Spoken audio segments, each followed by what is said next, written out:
Making my way to Thomaston, Connecticut today for another NETRA hair scramble.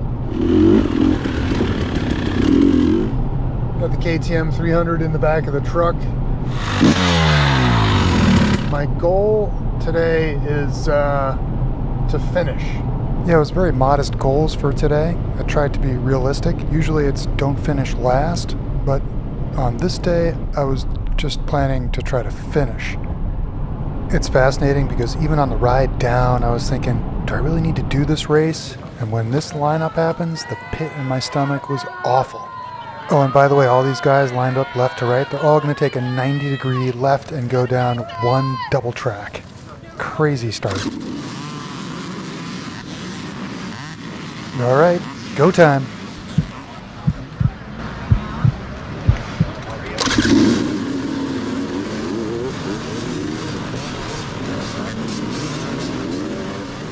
Alright, so once again, I got a really good start. I think I was 7th going into turn 1, and I think I'll be 17th going into turn 2. But like I said, that's fine. I'm treating this almost like an enduro, or maybe even better put, like a trail ride. I'm just going to try to keep up and have a nice smooth race and get to the end.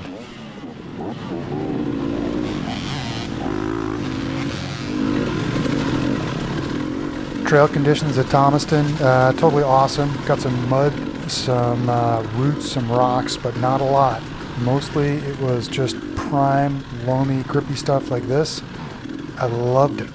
I've been here before with Michael Park and his buddies, Kevin Langlois, etc. I knew the trails just a little bit, made a big difference, especially in this stuff. I'm telling you, a year ago, man, I would have been even slower than I'm going right now. I was actually enjoying it. And you know what? I started realizing like I was keeping up with people in front of me. Like keeping up and then like passing people. I didn't understand because I was trying to take it easy.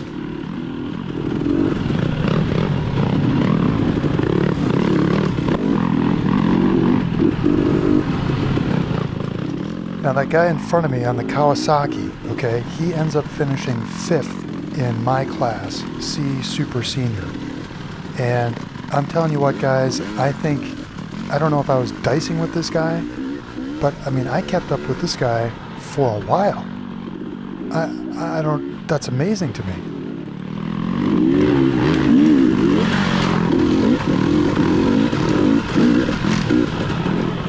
By the way, periodically during the race, I'd see guys pulled off like that, and I thought, oh my God, I'm like an Iron Man. They're already like bailing out.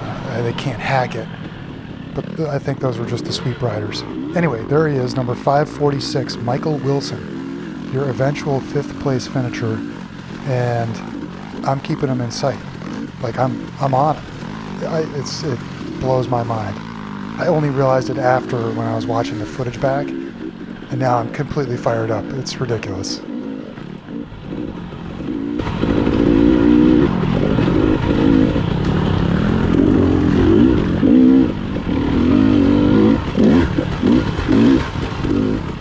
Coming through this section here, it gets a little muddy, a little technical, and you can see that I actually closed the gap on this guy.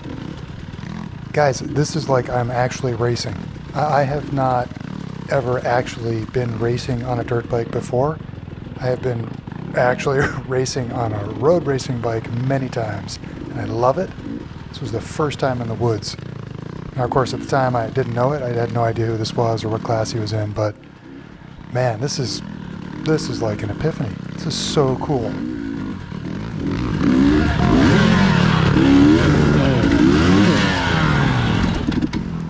And there it is. That's the point at which I kind of lost contact with 5th place. But man, like I got a taste. I'm totally psyched about that. Coming up here on Joseph Gingras, he is kind enough to let me by a little flick of the elbow. He ended up finishing 29th in C Senior, which is Rich's class. So good to see Joe out there, and thanks for letting me by. Guys, I appear to be having a decent race, notwithstanding the fact that I was just trying to really take it easy. Well, definitely taking the Sea Rider line up this hill. It seems to be I've taken the hardest possible line, and I've lugged the engine brutally, slipping the clutch. Hey man, that's the C-Class. What are you gonna do? It's worth repeating that the trails at Thomaston were an absolute delight to race on. I don't think you could find a better circuit. Lots of fast-flowing stuff like this, but also some technical, muddy stuff that was really tricky, not too difficult. Just made for a lot of fun. There was even a secret check in the woods to make sure nobody was cutting the course. I was not cutting the course, at least not on purpose and not knowing that I was doing it. It is important to keep in mind that whatever kind of good race I might have been having, there were a lot of guys out there going a lot faster than I was, and I spent a good amount of time just trying to get out of the way.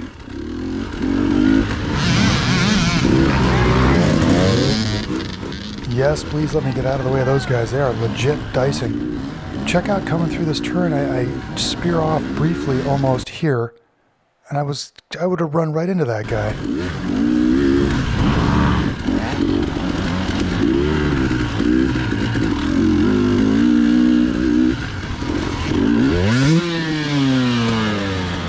That one caught me totally by surprise. No idea what caused that one.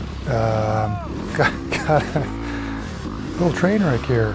Goodness, sorry guys. That's Tyler Kolbas. He finished 5th in C200. So he's on his way. He's going to do quite well today. Good for him.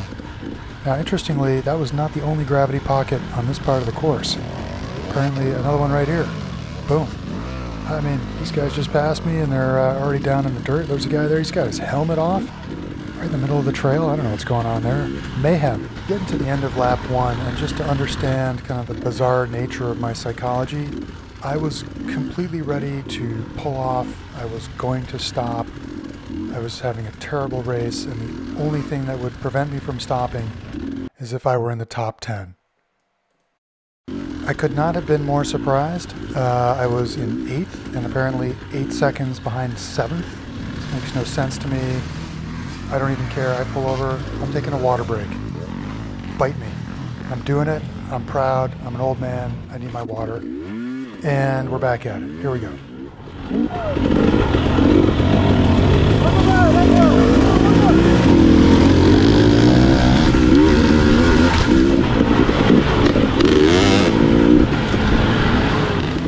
One of the sort of occupational hazards of being one of the slower guys out there is sometimes I pull off to let someone by and there's no one there. Keep racing, dude. There's no one there. And one of the other occupational hazards is when you think there's no one there, there is someone there. And that guy who just bumped bars with me, we're going to see him in about 15 seconds.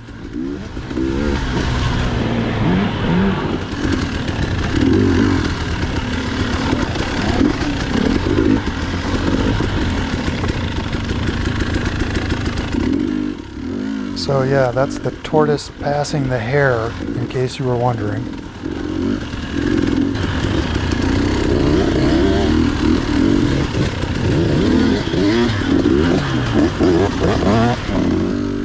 Yeah, so I move off the trail a little bit to let the guy by. I'm not going to hold him up. He's obviously faster than I am. Maybe I could learn something from him. And then a couple corners later, he's, wow, that's something I would do.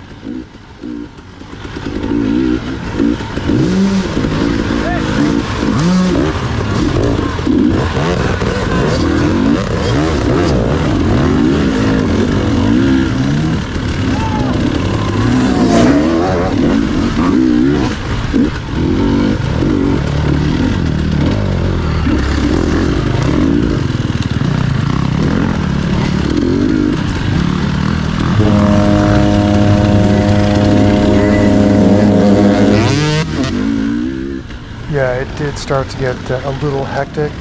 This is the second lap. I got a bunch of guys coming through on me.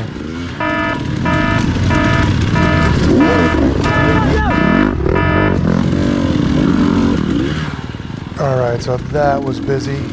Fun part of the trail though, and I'm trying to keep my cool, trying to keep the effort level steady. And you know, I haven't done a million hare scrambles, haven't been doing this forever, but this next section, this was a new one for me. I get the slow down from the guys on the right, come over this little hill here, and the bike in the middle of the trail and a guy who doesn't seem to be in any hurry to pick it up. Well, from the ridiculous to the sublime, I'm making a mess of this hill, and I get to the top, and there's Kevin Langlois giving me a round of applause. Unbelievable. Langlois! Oh, I'm so glad I didn't crash immediately after seeing him. That would have been awful.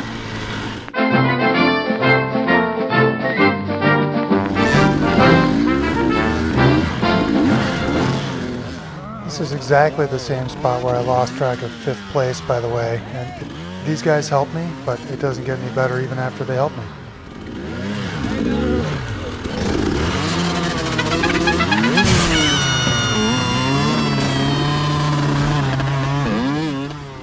That one definitely took a lot out of me. Waiting for this guy, I'm just like, oh, why didn't I just hit that route harder? It's not that difficult. This hill coming up right after this left turn here, only difficult because I'm tired. I mean, I should have just stood up and gassed it. Would have been much easier. But I was exhausted. What are you going to do? Didn't cover myself in glory on that climb, but I get to the very top and hey, look at that. I passed a guy. That's William Bolger. He was in C Super Senior, which is my class. So that was actually a pass. Now here's a hint for all you hare scramble youngsters. When you see a guy on the side of the trail waving his hat, pay attention. I went the wrong way, but eventually I went the right way. I got through here. I think I just passed 4 people, but I tell you what, on the 3rd lap, I totally screwed that one up. Should have done it like that twice. So I'm working my way up this hill just after that, and who's that in front of me? Isn't that's that same guy. That's that same guy who crashed twice in front of me and passed me 15 times. I caught up to him again. Of course he drops me, because he's faster than I am. Except, when he crashes. Alright, so getting to the end of lap 2, and I have again made a pact with myself that I am going to pull off if I am outside of the top 10, because this is stupid, and somehow I have actually picked up a position. I know what to do. Stop. As soon as you make up a position, stop, cut your motor, drink water. That is the winning strategy. Alright, we're underway again. Here we go.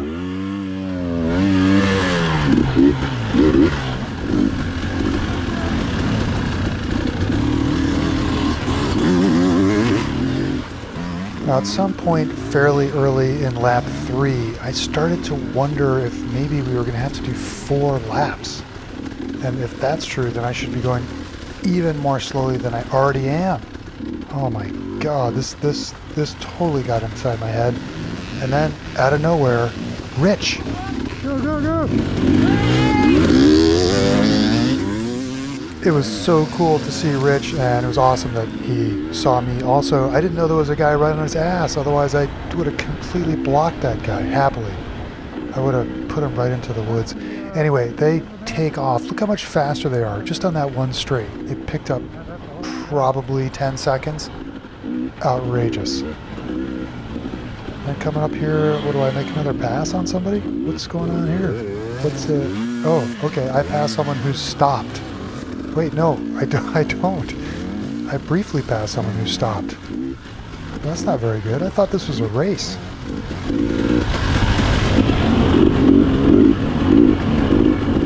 Hold on, he's got a foot off the pegs. He's looking, okay, alright, okay. Pass completed. It only took me 45 seconds. And then this looks like that's another pass. Again, passing someone who has stopped. It's my specialty.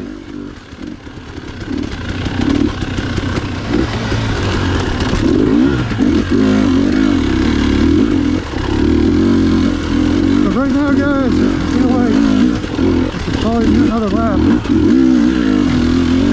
No, I don't want to.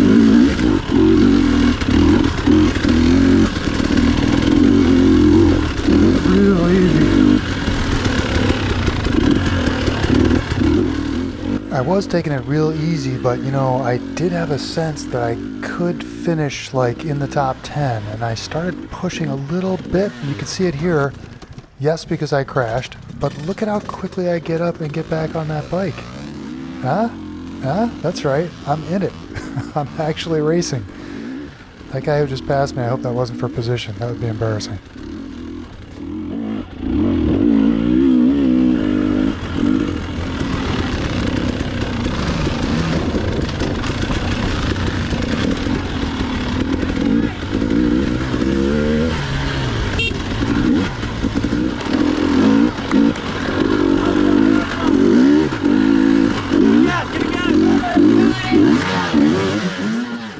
Oh man, I finally made it over that stupid route.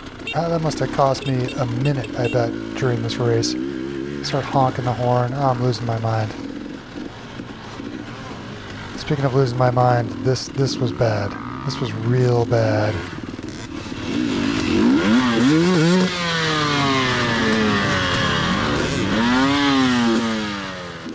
This is like the worst place to crash. We're right toward the end of the lap.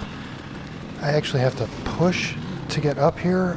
Oh, and I'm just like, I'm done. I had to take a timeout.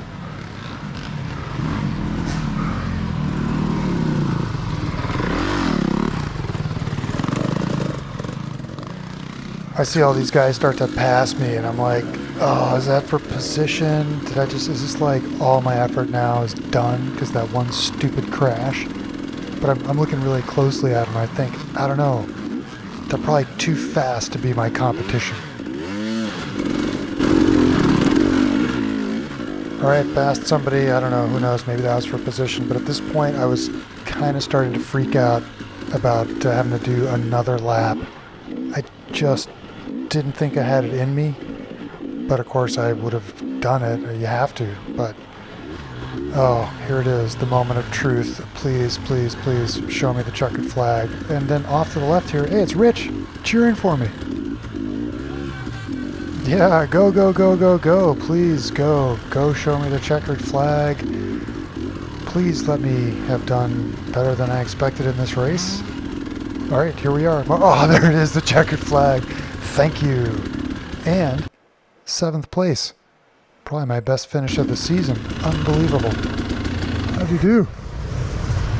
So I held 6 like the first 2, and then I passed a bunch of people, and then I got all squirrely. You were on one of those downhills. Flying, dude. And